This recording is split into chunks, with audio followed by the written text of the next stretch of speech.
Bonjour et bienvenue à l'émission Chrétien comme Christ. Aujourd'hui, notre thème, c'est l'Église, le miroir de la famille.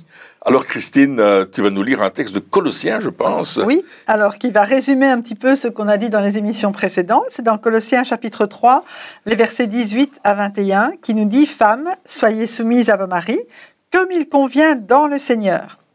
Maris, aimez vos femmes et ne vous aigrissez pas contre elles. Enfants, obéissez en toutes choses à vos parents, car cela est agréable dans le Seigneur. Pères, n'irritez pas vos enfants de peur qu'ils ne se découragent. » Donc on voit ici, on rappelle que chaque personne de la famille a vraiment un rôle bien déterminé, mais tout ça dans la crainte du Seigneur, dans l'amour pour Jésus. Voilà, c'est une expression de l'amour et de l'ordre aussi, quelque part, que Dieu a mis dans la famille. Et on va voir que cela va se refléter aussi dans l'Église locale, parce qu'en fait, si on regarde l'Église, elle est composée de familles, et c'est important de reprendre et de vivre dans l'Église aussi ce que nous vivons à la maison, ou plutôt de vivre à la maison ce que l'Église nous apprend à vivre aussi, vraiment qu'il y ait cette balance. C'est intéressant parce que souvent on dissocie l'Église de la famille, c'est-à-dire qu'on dit voilà, la famille ça a un certain fonctionnement et l'Église ça a un fonctionnement totalement différent, alors que dans la réalité ou dans ce que Dieu veut en tout cas, je pense pas que c'est comme ça que ça doit fonctionner, surtout que si on parle de l'Église primitive, donc la première Église, ils étaient quand même ensemble, constamment, enfin on voit plutôt un noyau familial que une espèce d'organisation qui veut faire des réunions. Comment est-ce qu'on peut lier les deux, l'Église, la famille, quel est le lien entre les deux? On voit quand même cette interaction entre famille et église et famille. La chose, c'est comment on voit l'église. Si on voit l'église comme simplement l'endroit où je vais assister à un culte le dimanche, ce sera seulement ça l'église. Ou si on voit que nous sommes l'église et que je me réunis avec d'autres familles qui sont elles aussi l'église, parce que l'église c'est pas un bâtiment. On l'a déjà dit, on le redit encore, l'Église, c'est nous, parce que Jésus habite en nous. Il est en nous. Jésus a dit lui-même, je viendrai demeurer, je ferai ma demeure en vous. Il va vivre en nous. Donc l'Église, quelque part, c'est pas un business, comme des fois on a l'impression que lorsque certaines fois on voit, c'est monté comme un business plan, c'est monté comme une affaire avec. C'est pas ça l'Église. L'Église, comme tu dis, c'est pas le bâtiment, c'est pas une espèce de structure un peu bizarre. C'est plutôt ou même hiérarchique ou pyramidale.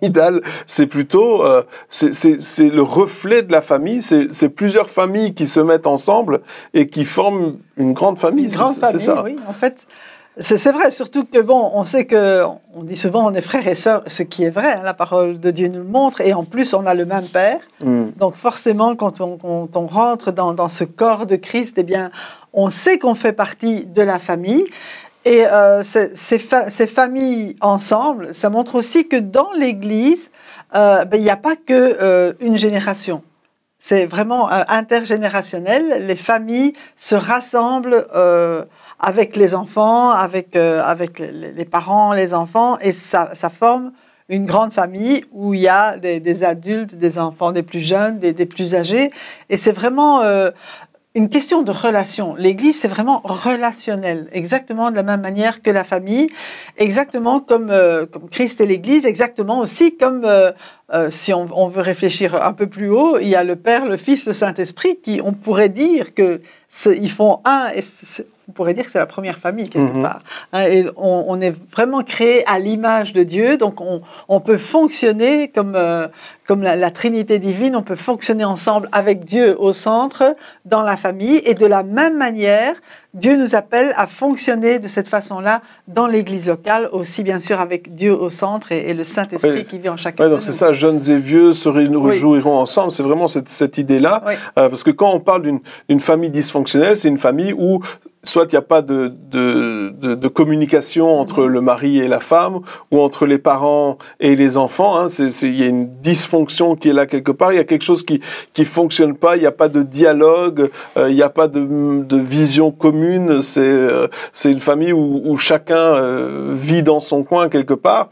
Et des fois, on peut refléter ça sur l'Église, hein, de voir des églises dysfonctionnelles, c'est-à-dire que chacun fait les choses de son côté. On va séparer un maximum, alors que dans une famille fonctionnelle, comme Dieu le veut, il y a une discussion, une intersoumission, enfin on en a parlé, hein, il y a la discussion avec les enfants, il y a cette même vision, où on va dans le même sens, où on avance ensemble, où on communique, où on peut dire les choses franchement, et c'est ça aussi qui doit être reflété dans l'Église. Oui. Donc c'est vraiment très différent d'une structure où finalement on fait chacun notre truc de notre côté.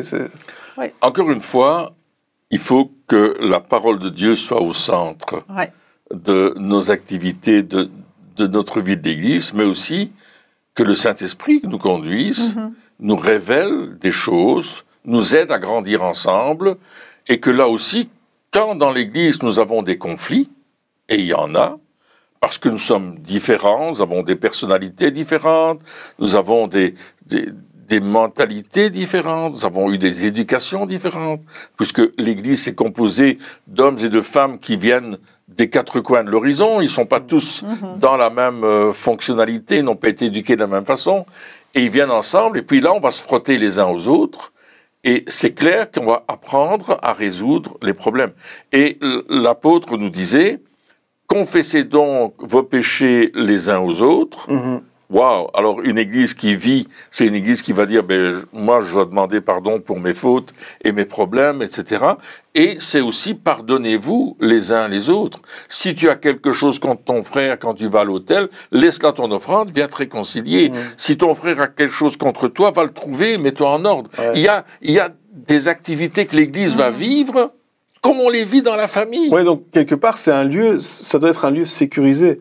Un petit peu comme à la maison, hein, dans la famille, on connaît les défauts des autres. Hein, on connaît, voilà, on sait, voilà, lui il est comme ça, il a ce problème-là, je sais pas moi, il aime pas perdre, ou on connaît les défauts, on peut pas les cacher. C'est-à-dire que dans une famille, ceux qui connaissent vraiment, si je connais les défauts de quelqu'un, c'est vraiment de ceux qui sont dans ma maison, qui vivent dans ma maison, qui sont dans la famille. Alors que aujourd'hui, dans certaines églises, encore une fois, on va pas, mais on a l'impression qu'on veut tout cacher. C'est-à-dire, on veut faire semblant qu'on est parfait, qu'on n'a aucun problème, alors que tu viens de dire, confessez vos péchés les uns aux autres. Ça veut dire que c'est le but, au fait. Oui. C'est que il puisse y avoir une transparence qui est là, et surtout une sécurité. C'est-à-dire que, oui, les autres vont connaître peut-être mes défauts, mais je ne vais pas me sentir menacé par le fait qu'il connaît ces défauts-là. C'est ça aussi, c'est de dire, je rentre dans un cercle ou dans un endroit où je suis en sécurité, où je vais pouvoir dire ce qui se passe vraiment, arrêter de faire semblant, et parce que j'arrête de faire semblant et que je dis les choses franchement, eh bien, je vais pouvoir évoluer, je vais pouvoir donc demander pardon, être pardonné, avancer, aller plus loin, rentrer sur ce chemin de la sanctification, etc., parce que j'ai pu exposer les choses de manière sécurisée. Donc ça aussi, ça doit être, c'est un changement aussi de mentalité, ou de dire, ok, je ne vais pas dans une église ou dans une église locale pour paraître, je veux être. C'est vrai. Dans l'église locale. Mais là, à ce moment-là, ça veut dire que l'église est loin de se limiter au culte du dimanche matin. Parce que si on veut avoir une communion les uns avec les autres qui est telle que je peux me dévoiler, mais ça veut dire que c'est une communion, je ne vais pas dire spécialement une communion de vie, on ne vit pas en communauté, mais au moins l'amour a eu l'occasion de se développer entre nous. Il y a des ponts qui ont pu être oui, c'est ça. formés. Donc, en dehors des réunions, on peut se voir les uns les autres. Voilà. Et justement, oui, on arrive, comme tu dis, dans un lieu sécurisé. D'abord, il faut savoir qu'on est sécurisé déjà dans la famille et savoir qu'on peut aider les autres aussi en en exposant nos problèmes ou bien nos défauts, bien ça permet aussi aux autres d'être vrais. Et ce que les apôtres et dans la parole de Dieu, c'est souvent dit, et notamment l'apôtre Jean, qui dit de marcher dans la vérité les uns avec les autres. C'est pas la peine de cacher nos défauts, de faire semblant qu'on n'en a pas, parce qu'à ce moment-là, tout le monde va se sentir menacé s'il expose ses défauts. Alors que si chacun dit « Ok, ben je suis comme je suis », et puis on s'aime tel qu'on est. Comme tu disais, dans la famille, ben, on connaît les défauts des uns des autres, mais ça n'empêche pas qu'on puisse s'aimer quand même. On s'aime au-delà. De la même manière que Dieu, ben, il connaît tous nos défauts, lui. Même ceux qu'on ne lui a pas encore dit, il les sait. Et il nous aime comme ça. Mais il nous aime quand même. Donc ce que la parole de Dieu nous encourage à faire, c'est à nous aimer les uns les autres de la même manière que Jésus nous aime, et dire, OK, il a tel défaut, mais c'est seulement en l'acceptant tel qu'il est qu'on va pouvoir l'aider à faire des progrès. Ouais, donc le but, c'est vraiment de pouvoir être à l'église comme on est à la maison, qu'il n'y ait aucune différence de personnalité entre les deux. Ouais. Jésus, il y a quelqu'un qui a dit ceci, c'est pas Jésus qui a dit ça, c'est quelqu'un qui l'a dit. Dieu nous aime tel que nous sommes, mais il ne veut pas que nous restions comme nous sommes. Il nous aime tellement qu'il ne veut pas qu'on reste. Donc il veut qu'on change et il va nous aider à changer. Et c'est entre nous que nous apprenons à changer. C'est entre nous qu'on apprend à avoir de la tempérance, c'est entre nous qu'on apprend à avoir de la foi, à avoir de l'amour, à pardonner. Il y a des gens qui savent pas pardonner, ils sont tout le temps, et puis tout d'un coup ils apprennent à le faire et ils le découvrent dans l'église. Mais oui, je lui ai pardonné. Pourtant, avant, j'aurais pas fait ça. Mais là, j'ai été amené à le faire. Donc, une évolution dans notre vie, parce que nous venons d'une manière brute à l'évangile, avec toutes sortes de défauts, toutes sortes de caractéristiques qui sont pas correctes, et la parole de Dieu nous aide à changer notre manière d'être et à devenir ce que Dieu veut que nous devenions. Et voilà un cheminement que nous allons vivre parce que nous vivrons l'Église. Et si mon frère a un besoin, et que moi je peux l'aider, je vais le faire. Si moi j'ai un besoin et que quelqu'un peut m'aider, il va le faire. On va s'inter-aider les uns les autres. Ça veut dire que pour ça, j'ai besoin d'avoir une bonne base à la maison. Absolument. Parce que si j'ai pas une bonne base à la maison, je vais transporter avec moi ce que je vis. C'est pour ça qu'il y a un passage, je pense, dans 1 Timothée par rapport aux responsables, aux personnes qui s'impliquent dans l'Église. C'est ça, donc dans 1 Timothée chapitre 3, on va lire les versets 2 à 5. Il dit « Il faut donc que le responsable soit irréprochable, fidèle à sa femme, sobre, réfléchi, réglé dans sa conduite, hospitalier, capable d'enseigner. Il ne doit pas être buveur, violent, ni attiré par le gain, mais au contraire doux, pacifique et désintéressé. Il faut qu'il dirige bien sa propre maison et qu'il tienne ses enfants dans la soumission et un entier respect. En effet, si quelqu'un ne sait pas diriger sa propre maison, comment prendra-t-il soin de l'Église de Dieu ?» Alors là, c'est tout un programme qui est demandé à ceux qui vont être responsables, qui vont être anciens, qui vont être le modèle, quelque part, modèle de l'Église. Oui, et quelque part, on doit tous tendre à ce genre de choses, c'est-à-dire parce qu'on veut ressembler au modèle. Voilà, c'est ça, on veut être des exemples. Modèle, oui, chacun être des modèles. Mais c'est clair que c'est pour ça qu'il est dit à un autre endroit, il ne faut pas que ce soit un jeune converti. Ouais. Parce que on a besoin de faire des progrès, et les progrès, on les fait d'abord dans la famille. Quand quelqu'un se convertit, la première personne, si par exemple la conversion a lieu après le mariage, la première personne qui va voir qu'il y a un changement, c'est le conjoint.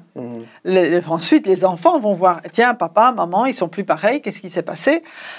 Donc, il va y avoir une transformation déjà dans l'attitude, qui ne va pas être une transformation forcée, mais qui va être une transformation parce que Jésus est venu vivre dans la personne.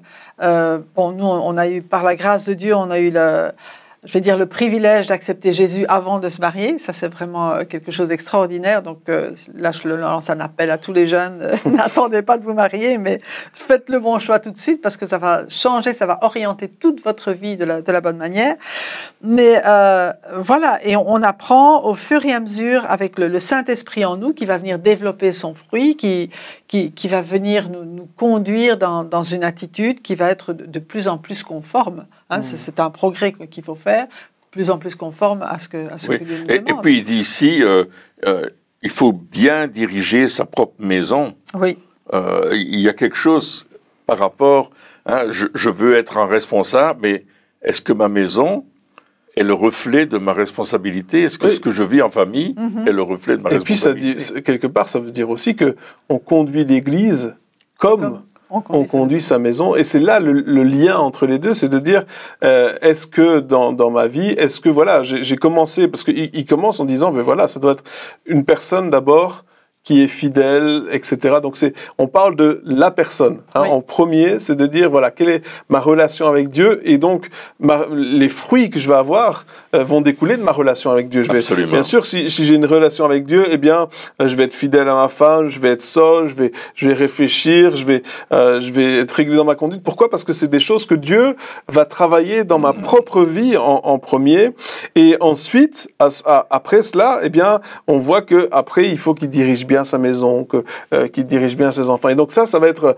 la deuxième chose, c'est justement de dire, voilà, qu'est-ce qui se passe? Quelle est ta relation avec tes enfants? Comment est-ce que tu leur parles? Comment est-ce que eux te parlent aussi? Oui. Ils parlent de respect. Donc, des fois aussi, il faut se poser les bonnes questions en se disant, mais ok, on est ministère où on sert Dieu, et moi, personnellement, moi, un ministère, ce qui m'impressionne le plus, c'est pas comment il est sur la scène, sur l'estrade. Moi, ce qui m'impressionne le plus, c'est comment il est dans sa vie, dans sa famille, comment est-ce qu'il répond, comment est-ce qu'il interagit. C'est ça le plus important. Ouais. C'est comment est-ce que tu es.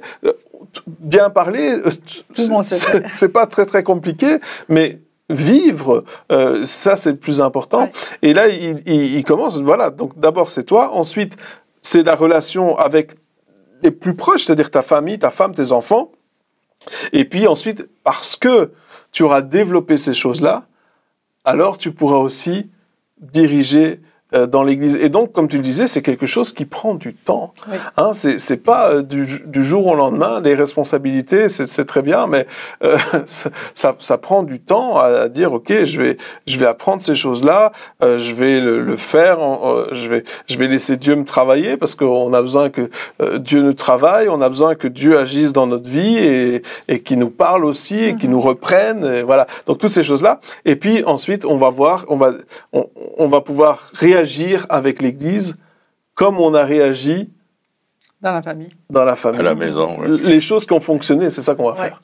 Et je voudrais dire justement que la manière dont nous aimons les enfants, ou bien nous aimons notre famille, eh bien, ça aussi, ça doit se traduire dans l'Église et réaliser que, eh bien, l'Église, c'est aussi la famille.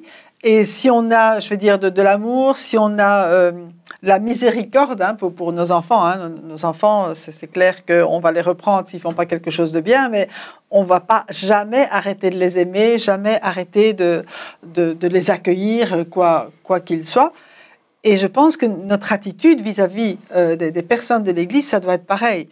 C'est aussi imaginer, mais si j'accepte ça de mes enfants, si je les aime quand même, mais je dois aussi aimer les personnes de l'Église, même si à certains moments, il ne faut pas des choses. Oui, si je veux que mes enfants réussissent, si je veux le meilleur pour mes enfants, de la même manière, je vais vouloir le meilleur pour chacune des personnes dans l'Église. Je vais vouloir qu'ils réussissent. Je vais aussi, parce qu'il est dit aussi que l'amour couvre une multitude de péchés. Ça veut dire que je vais aussi couvrir une multitude de péchés au lieu de toujours pointer du doigt. Je sais que si avec mes enfants, je les accuse tout le temps ou que je leur dis toujours des choses négatives, ça va pas les aider. C'est pas ça qui les aide. Et donc, je vais en ayant appris ça, eh bien, je vais refléter cela dans l'Église. Je vais dire, ah ok, ça fonctionne, ça fonctionne pas. Je vais pouvoir faire ça. Et pareil, donc c'est vraiment, c'est vraiment et ça touche plein de domaines, parce que ça touche le domaine des finances. Comment est-ce que je pourvois pour ma famille? Est-ce que je suis en recherche d'un travail et que je suis actif pour en trouver un, ou bien est-ce que simplement je dis bon, j'ai pas besoin de travailler? Il y a toutes sortes de choses qui doivent intervenir dans ma maison, dans mon foyer, pour que les miens, en tant que mari par exemple, ou en tant qu'épouse, que mes enfants soient en bonne santé, pour qu'ils fonctionnent bien, qu'ils aient de la bonne nourriture, qu'ils aient de quoi se laver, ils aient ce qu'ils ont besoin pour aller à l'école, pour suivre leurs études. De la même façon, si je cherche là dans ma famille, je vais aussi chercher dans l'Église le bien de mes frères et sœurs pour que eux aussi grandissent et s'épanouissent en Jésus. Et ils vont dire, mais tu fais tout pour qu'on s'épanouisse. Oui, parce que j'aime le corps de Christ, j'aime l'Église, je vous aime. C'est vraiment un engagement. Hein. Comme on s'engage dans la famille, hein, parce que lorsque on se marie déjà, c'est un engagement, c'est-à-dire qu'on perd une partie de notre soi-disant liberté, enfin si on peut parler comme ça, c'est-à-dire c'est ça, on s'engage envers l'autre. Lorsque on a des enfants, ben ça c'est encore, on perd encore autre chose, c'est-à-dire que on s'engage dans quelque chose, on gagne bien sûr, mais en même temps on s'engage dans quelque chose, on accepte de pas dormir la nuit, on accepte. Non mais c'est vrai, il y a plein de choses. Des sacrifices qu'on accepte volontairement. On fait des sacrifices, et bien de la même manière. Prendre responsabilité dans l'Église, on n'est pas en train de parler d'un titre ici.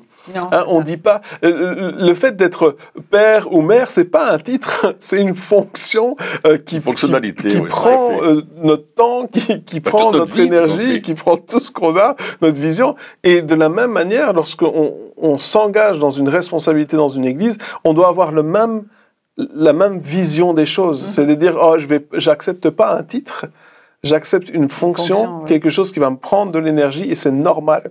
Et je pense que quelque part, même si on n'est pas tous appelés à être responsables dans l'Église, hein, je parle de titre ici ou de cette fonction-là, mais on doit tous tendre à cela. C'est-à-dire que on est tous quelque part responsables de nos frères et de nos sœurs. Oui. On a tous une responsabilité dans une Église locale parce que à un certain moment, on est nourri, on grandit, dans le Seigneur, etc. Mais puis après, si on veut que la croissance continue, eh bien, il va falloir que nous-mêmes, on commence à prendre soin des autres. Hein.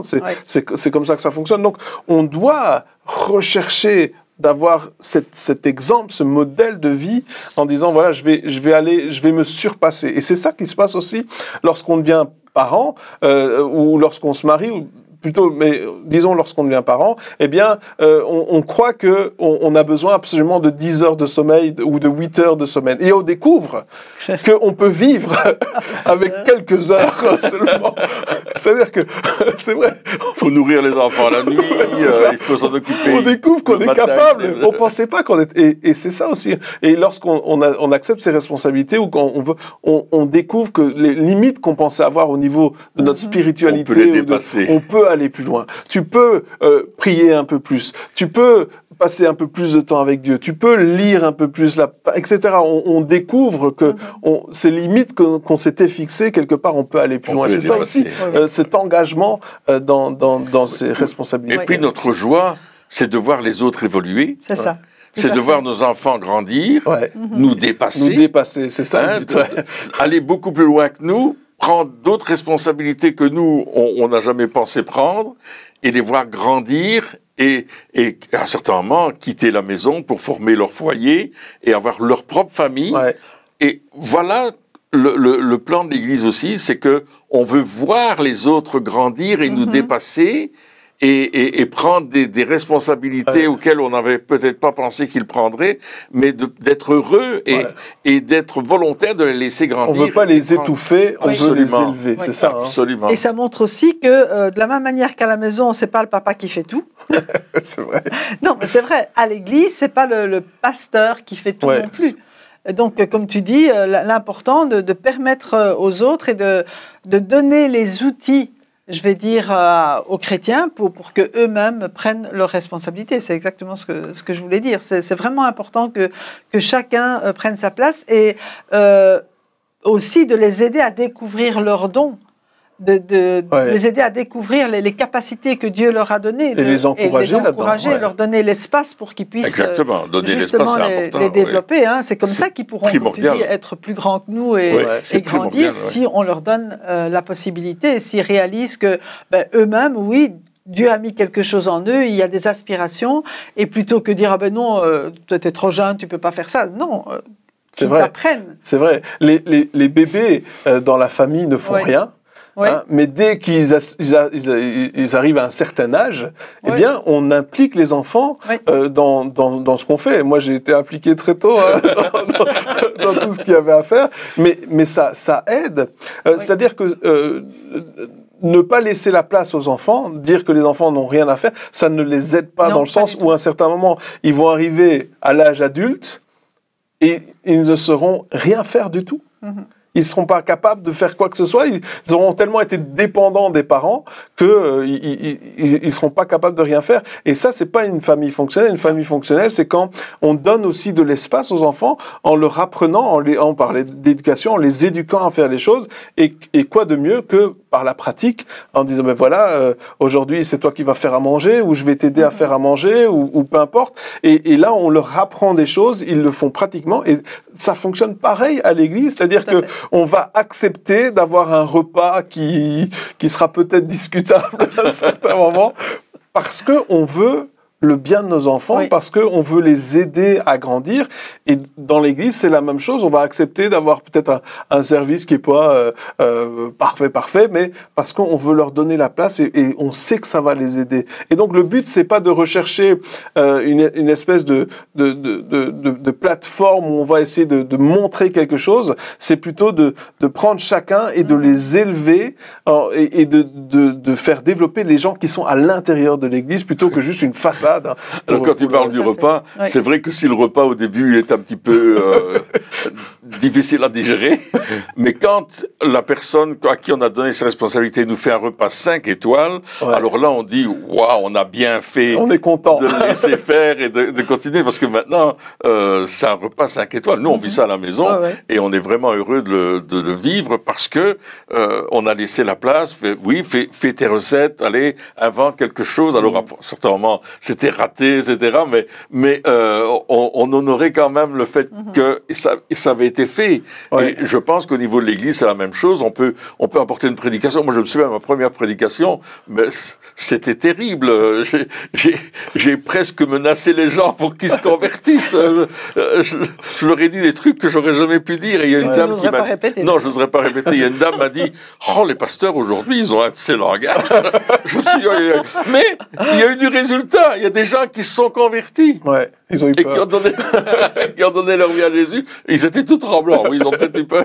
Mais c'est ça. Donc c'est vraiment ça. Et finalement, la plus grande des joies, c'est pas forcément le repas ou le résultat, c'est de voir l'engagement, c'est de voir l'épanouissement, c'est de voir la mise en pratique les uns des autres. Et c'est comme ça vraiment que l'Église va refléter ce qui se passe à la famille, dans la famille, du moment que nous-mêmes, nous construisons notre famille, évidemment, sur la parole de Dieu et avec l'aide du Saint-Esprit, parce qu'on en a besoin tous les jours. Eh bien, chers amis, merci de nous avoir suivis encore pour cette émission. Et puis, on se retrouve très bientôt pour la suite. Au revoir.